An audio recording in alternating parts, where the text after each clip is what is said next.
Welcome to the Practice Podcast, a show created by lawyers to help lawyers in life and business without all the complicated lawyer language. Let's welcome Bast Amron founders and your hosts, Jeff Bast and Brett Amron. Today we have a very special guest, Mr. Joe Luzinski from Development Specialists Incorporated, DSI. Joe is a senior managing director at DSI. He has over 30 years of insolvency. You don't look that old, by the way. 30 years of insolvency, restructuring, crisis management, advisory, and fiduciary experience in a variety of industries. He has a background in accounting, which is super helpful. Began his career in a manufacturing organization, concentrating on cost accounting. Sounds really interesting. Also worked as a financial controller of a computer software developer. But today he concentrates on debtor advisory work, managing and operating distressed businesses as a chief restructuring officer or a chief financial officer or advisor. And he serves in a variety of fiduciary capacities in Chapter 11 cases, Chapter 7 cases, receiverships, assignments for the benefit of creditors. He serves as a liquidating trustee. Joe has pretty much done it all. So welcome, Joe. We're very happy to have you. Thank you, Jeff and Brett. I appreciate the opportunity to share some time with you. Great to have you here, Joe. It's been a long time since we've actually seen each other in person. About a year-ish ago, I think. It's always nice to reconnect. Yeah. So Joe, you want to tell us a little bit about your background, how you came to this practice? Sure. I started out in college not really knowing exactly what I was going to do. And I thought, well, accounting seems like a good idea because I can always take that and go in different directions with it. And ultimately, I muddled my way through an accounting degree. First job out of school was in a manufacturing organization, did some cost accounting, learned more about accounting in that year and a half probably than I did in my educational experiences. Mm-hmm. Ironically, cost accounting was one of the few college courses I ever dropped, but I had to take it again to graduate. So my penance for that was to work in cost accounting for a period of time post-college. So thereafter, I went to work for a little computer software company in Miami as a financial person. And this company was very good at raising money. They were excellent at spending money, but they never made a dime. They were always raising money and going on to the next big thing. And, they were a startup before startups were a thing. And they were very, very astute at trying to spin together a good deal to go public and everybody was going to be rich. But ultimately, the board of this company really bought into some of the products. They were doing PC-based products that were essentially computerized books back in the mid-1980s, which was fairly cutting-edge stuff. And they had some big publishing company clients and a few other managerial kind of clients that liked the product, but the product really didn't ever reach any commercial success. And so the board brought this company from Chicago in. The board members were guys who were predominantly from Illinois, and they brought this group, DSI, Development Specialist, a guy named Bill Brandt, in to kind of kick the tires on this company. And Bill's a fairly dynamic guy who cut his teeth working in troubled businesses. And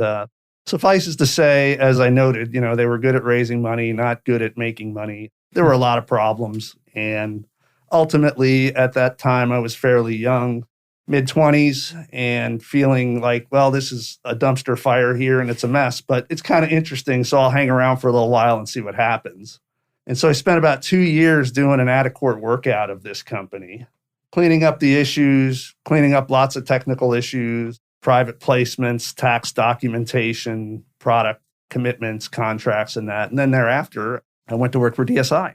And so when you make the comment about me not looking that old, part of being in the workout business for so long is that I started at a very young age. Yeah. And so I carried a few people's briefcases for a number of years, and it really takes a while to learn this business. Cash is cash, business problems are business problems, but the nuances of every case are a little bit different. And even at this point, there's always more to be learned every day in a new case. Many things are the same, but there's always people, places, and things that change. And as you know from your practices of law, situations evolve. The way things are approached evolves. Years ago, a workout, 6 months, year, 18 months. Now that time frame is compressed down to, 90, 120 days. If it doesn't happen fast, likely it doesn't happen. So, we adapt, we change, we morph. But at the end of the day, best practices and the accounting financial background and working with quality people are a couple of the hallmarks that have given me success in this business over the years, along with being fairly well organized. Yeah. I mean, I think tell me if I'm wrong, but I would think that your perspective as a client, you started out basically as a client on the other side of the workout, on the, the receiving side of the workout, restructuring. And I would imagine that you found that to be really helpful in the practice, having been on that side of the fence. Excellent question. And yes, I have there's an element of compassion in this business, even though some business owners are in the worst place they can be from a business perspective. Oftentimes there are personal issues there as well, whether it's personal debts or, relationship problems. And so there is an element of compassion that I can say, yeah, I know what it feels like to sit in that seat. I know what it feels like wringing your hands. Are we going to make the payroll? How do we do this? We don't have enough money to pay everything. What are we going to do? And it definitely, you realize, and one of my favorite quotes is Winston Churchill, when you're going through hell, keep going. Yeah. And ultimately, you can keep going, but you do have to be a realist and make difficult decisions. Otherwise, things just cascade in whatever direction inertia will take them. So your role, as Jeff indicated in the introduction to the bio, you go sometimes from Chief Restructuring Officer, you get brought in while the company's still operating, right, in an effort to try to help and save it and do work outside of court. You also are a Chapter 11 trustee or maybe a CRO debtor in possession in court while it's in bankruptcy. And then so you come in sometimes and handle post-litigation, right? Post-confirmation, I should say, handling litigation, whether in a bankruptcy or even in an assignment for the benefit of creditors. Can you walk us through and our audience through how your approach or mindset may change sort of as that role morphs? Yeah, I think that the approach really is on a top-side basis. There needs to be some reasonable assessment of what's possible. In many situations, businesses, if afforded enough time, have the flexibility to possibly retool, recalibrate, maybe do some operational restructuring, not just the balance sheet restructuring, actually fixing the business as opposed to just fixing the balance sheet, which is really what happens in the vast majority of restructurings nowadays. They're more debt restructurings than business restructurings. But if given the runway of time to do that, you have a lot more flexibility. In situations where you're at the 11th hour and limitations of bank agreements and timing are such that you really don't have a lot of options, those are more situations where you have to just make the best of a bad situation, whether that is a quick Chapter 11, a little bit of breathing room, possibly a sale process, or the difficult decision of a significant downsizing, employee furloughs, or of just pulling the plug and saying, this really isn't a viable business model. We don't have any capacity to fund X million dollars it may take to operate this business for 60 or 90 days to try to figure it out. And so coming in, I liken it to the fire alarm at the firehouse. Mm-hmm. The fire alarm rings, we go oftentimes fairly stone cold into a situation. So, the basic triage of cash, what are the issues? What are the wolves at the door? What's the temperature of your creditors, your lenders? Are they willing to work with you for a week, a month? In a perfect world, it's nice to buy a week. Over a week, we can get a deeper dive into what's a 30, 60, 90-day cash flow look like. And then maybe that spins into something larger plan, process, thought process as to how to restructure the business. But in the short term, if you're bouncing payroll, you have no financing and no capacity, that puts you kind of, as the saying goes, behind the eight ball. And you've got to deal with those realities too.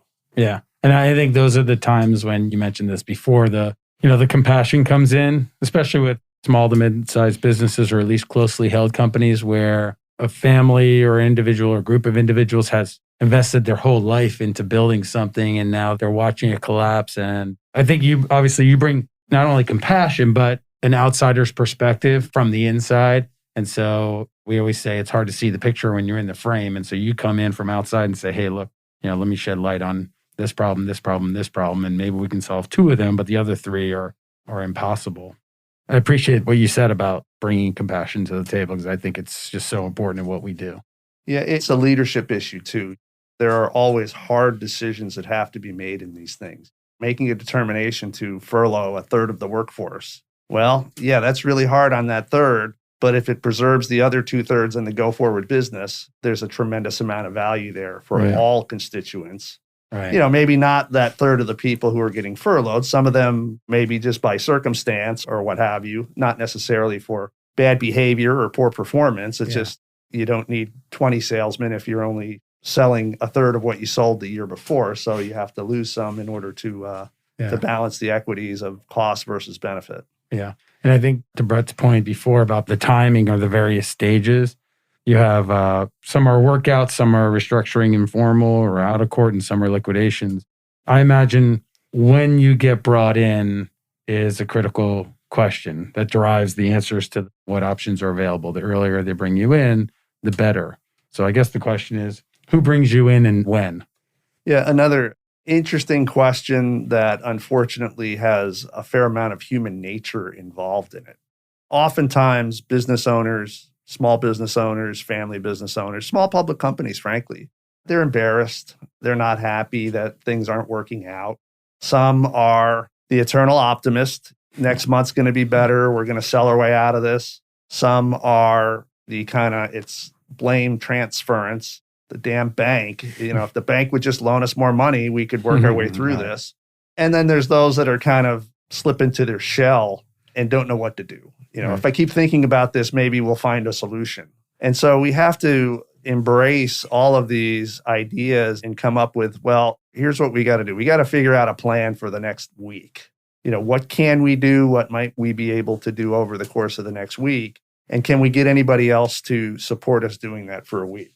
Typically, when someone new is invited into the process, a third party, typically lenders or major creditor constituencies will give a little bit of deference to have an independent set of eyes and ears because, as we know, they don't want to be arbitrary and they don't want to open themselves up to any potential exposure for litigation of pushing the business over the edge of the cliff. If the business is hanging at the edge, they frankly would rather have the business fall on their own. And so there are various ways to cover for lenders and creditors to cover themselves while giving the business a little bit of time. And unpacking that suitcase of all those issues, it's fun, it's exciting, but it's also a pressure cooker and it's stressful at times because you have to make a lot of long-range decisions with a very limited amount of information.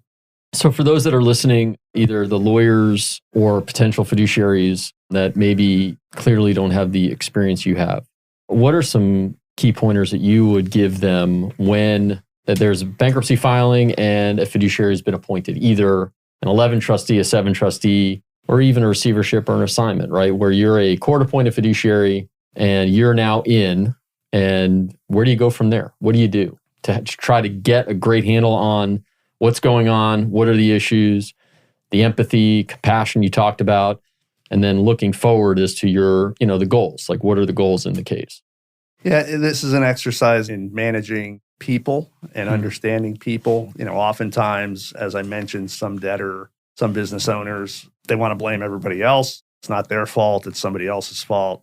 So we have to discern who really understands the business and what level of understanding they have that can you translate into a short-term plan. For instance, usually somebody in the financial side's got a pretty good handle on the numbers, and that's always a good place to start. We love dumpster diving into financial information. Your published financial statements indicate you get a 20% margin, but yet there's all these other things out here that suggest you have an 8% margin. Help me understand that. Oh yeah, well, this is a special one-off thing, and this is a below-the-line item. So my phrase for that is there's a lot of recurring, non-recurring events here. And, so you got to be realistic because if you're not making a reasonable profit on whatever it is that you do, then you either have to redo it or you have to consider doing something else. But companies, I've been toe to toe with CEOs of companies that say, we have a 20% margin in our product because that's what we have. That's what we've had for years. That's what we've always had with absolutely no empirical data to back it up. Right. So peeling back the veneer of what people think their business is doing versus what it's actually doing. And typically, if you go a level or two behind the C-suite executives, you get a little bit more color on some of that. So we'd like to understand who's spinning the hamster wheel in the business, who has their finger on the pulse of the day-to-day business. And you can pretty well discern from dealing with people at a high level that they're really understand the business or really don't. Example, been involved with a lot of family-run businesses over the years where dad or mom was the founder. They worked it day and night for 30 years, always had their finger on the pulse, knew the industry like the back of their hand. But yet son or daughter comes into the business and just think, man, this is a cash cow. It's a great deal. I get to go to work every day. I don't have to work that hard. I make a lot of money. I got a nice leased Porsche out in the parking lot. And when times get tough, they have no idea what they're doing. Yeah. Some of these second or third generation businesses, family businesses, and in some instances, mom or dad, the patriarch, is a very kingly kind of ruler where it's their way or the highway. And the good news is they were really good at it for a period of time, but businesses and industries change over time. And so what worked 20 years ago may not work today. So sorting out some of those issues is something that we try to spend a little bit of time with. And then the reality is taking a pulse on, what do the outsiders who have a stake in this think? What does the bank think? What does the banks, if it's a big enough credit, banks will have their own advisors in there. They'll have some opinions and some thoughts, some areas, like, hey, maybe you should focus on here. Maybe we think that there's a problem in this area of the business. Some of the major creditors, hey, why did you stop working with us? Why did you stop working with the company? Well, non-payment's an easy one, but oftentimes there's more than that. Changing orders, canceling things, too much handling, too much TLC necessary. At some point in the supply chain world that we have all these problems with nowadays, this is a huge issue. You don't get a redo.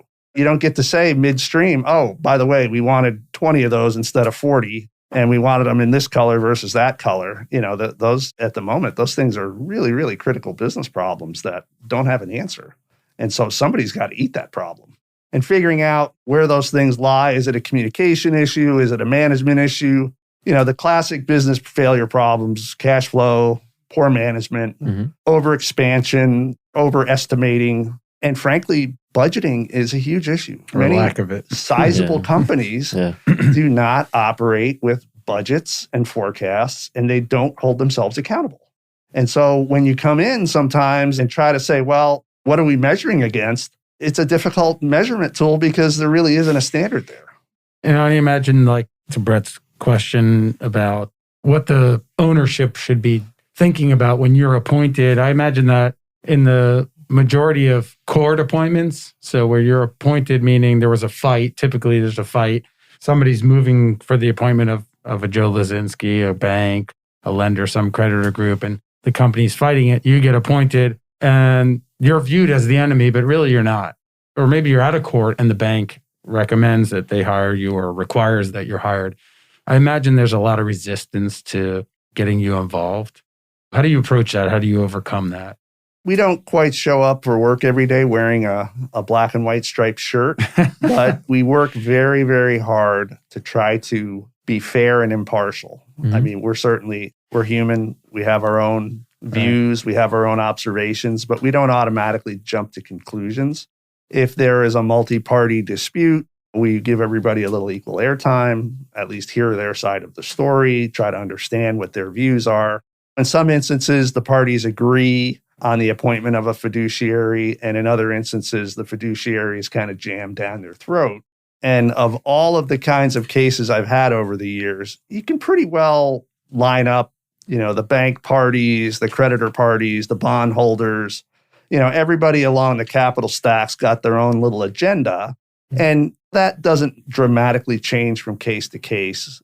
But what does change from time to time is how you manage through that.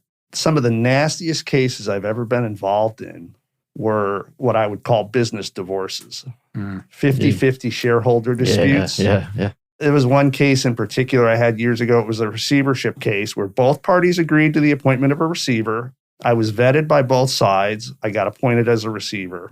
And immediately, it was a father and a son who worked together for 40 years. Dad came to son one day and said, I want you to buy me out. I think my share of the business is worth $4 million. Please write me a check. Son said, Dad, I love you, but no way, no how. Right. And Dad just went crazy and said, well, if you're not going to buy this business from me, I'm going to destroy it. Oh, and so they started fighting. Oh, man. And litigating, and they litigated for a couple of years. And, there's an obscure statute in the Florida statutes about deadlocked shareholders and disputes. And so I got appointed via that with very little detail as to what my duties were. I was handed a viable ongoing small business where I got put into a love triangle. If I agreed with dad, son was not happy. If I agreed with son, dad was sending me letters saying he was going to sue me for not discharging my duties. Ultimately, we took this business apart. We made interim shareholder distributions before the case was over because there was so much money in the bank. I mean, it was a viable business. But yet, after about 2 years, the court was kind enough to approve and allow my fee and let me out with no further need to do anything.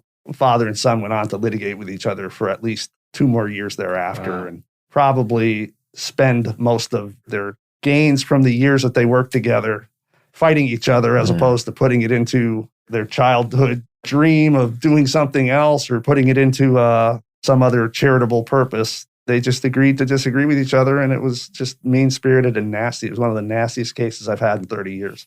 Business divorces are nasty, but family business divorces are they're the nastiest, right? I mean, because you get the family issues involved and sides pitting, one against the other, and you get caught sometimes in the middle, like you said, and that's where the nuance and the compassion comes in. But really understanding what your role is there is super important, right? Because what am I here for? Why am I here? And let me focus on trying to get that done and try and get out if I can, or try to bring the parties together, right? I know there's probably some times where you're in that situation and maybe you're acting like the mediator almost. Excellent point. And there's another leg to that stool too, and that is the court.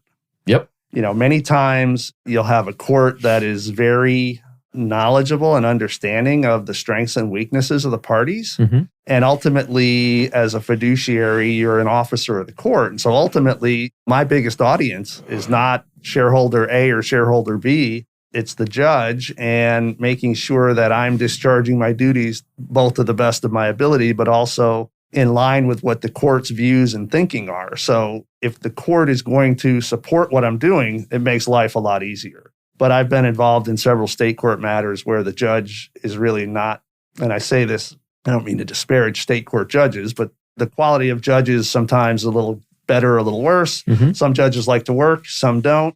And I've been in a few matters where the judge would never resolve anything and just kick the can down the road, assuming the parties are going to go out and solve it on their own. And when you're in these really, really heated disputes, that just takes longer and costs more because there's no real desire to resolve it. Yeah, and you'd wish sometimes judges would read the room a bit on some of those cases when realizing that the parties are not going to just go out and solve it themselves. Like they need some assistance. And that's where you would come in or the court would come in to try and help with that.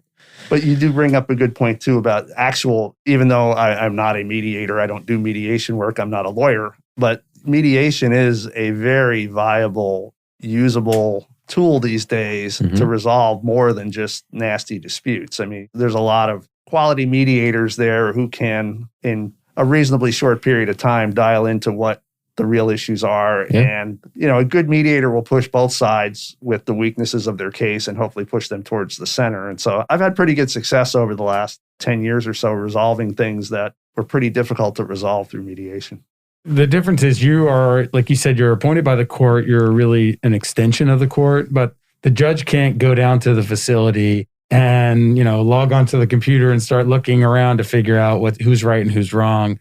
And so you have a unique perspective that no one else can have. But I think to the point you made before, the critical component of having a fiduciary appointed is clearly defining that fiduciary's role. Are you there just to preserve the assets? Are you there to sell it? Or, what exactly is your role? And I suspect a lot of people who don't do a lot of this work don't really appreciate that nuance. One of my favorite stories a lawyer told me once was a judge. He was filing on behalf of a lender. He was filing an action and asking for the appointment of a receiver and proposed somebody to be the receiver. And the judge struck out that name and inserted the name of his brother-in-law's son or whatever, who was a professional bowler, to be the receiver of this company. Was it a bowling alley? Was the company? Oh my God. But that's life. There are curveballs that come at you occasionally. Yeah. And you have to be ready because you just don't know occasionally what's going to happen next. And, good things happen. We've had cases that had limited assets but they had key man life insurance and one of the officers died. So, Right. suddenly the case has money because the Yep. key man life insurance Right. kicked in. Not that we ever would want any officers of companies to die just for collecting of the insurance, but over the years, you see a lot of interesting things. You hear a lot of strange stories. And again, as I said earlier, there's always something to be learned in every case. Every day Yeah. is a new day. And there's always nuances that can refract or change the direction of a case. Yeah. I'd imagine that no two cases are the same for you. Is that a fair assessment? That is an assessment, although I will say from time to time, you see fact patterns and say like, ooh, I've been to this movie before. Right. Boy, it didn't work out very well the last time, Right. so I might want to do things a little differently this time, anticipating pitfalls or potholes that may be coming down the road. Sure. Some may be sexier than others, but In some of our cases, you might have encountered the same fact pattern, but if the personalities are different, if it's this fact pattern, but this one's a father-son, the other one's, not a father-son, they can resolve differently. And I mean, I've seen instances where the same lender in different cases acts in an entirely different manner. So I'm sure you've encountered that as well. so Yeah, there is no size fits all. In order to be, I'm not a judge, but certainly you have to work with the facts and the circumstances of this matter that are in front of you at this point in time. Certainly, we all rely on our experience and our prior practice that helps give us foundation to make hopefully good decisions. But ultimately, the evidence of this case may cause you to come to a different conclusion than you did in the last one, even though the underlying facts are essentially the same. But the evidence may be a little bit different. There may be a reason why this business, even though it looks really bad, if they can just do one thing, they might be able to get over that little hump there and retool the business as opposed to just saying, this is a wipeout. Let's pull the plug and sweep up the broken glass and clean it up. yeah, I would imagine that each case too is just obviously there's some level of market factor in there too, right? Like wrong place, wrong time.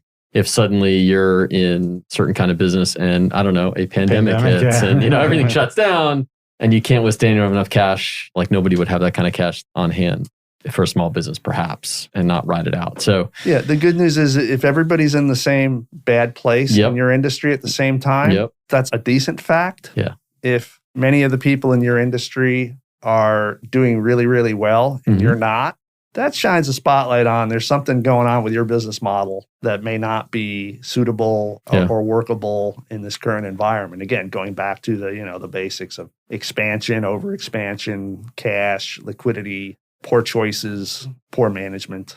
So as we sit here, January of 2022, starting the new year, hopefully moving beyond COVID at some point, where do you see sort of the economy or sort of the insolvency industry, if you will? Where do you see some soft spots where things may start to perk up a little bit?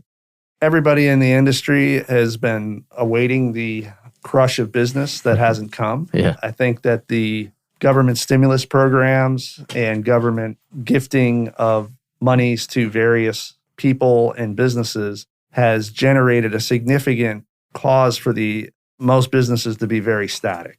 When I say static, I mean they're not moving forward or moving backwards. They're just static.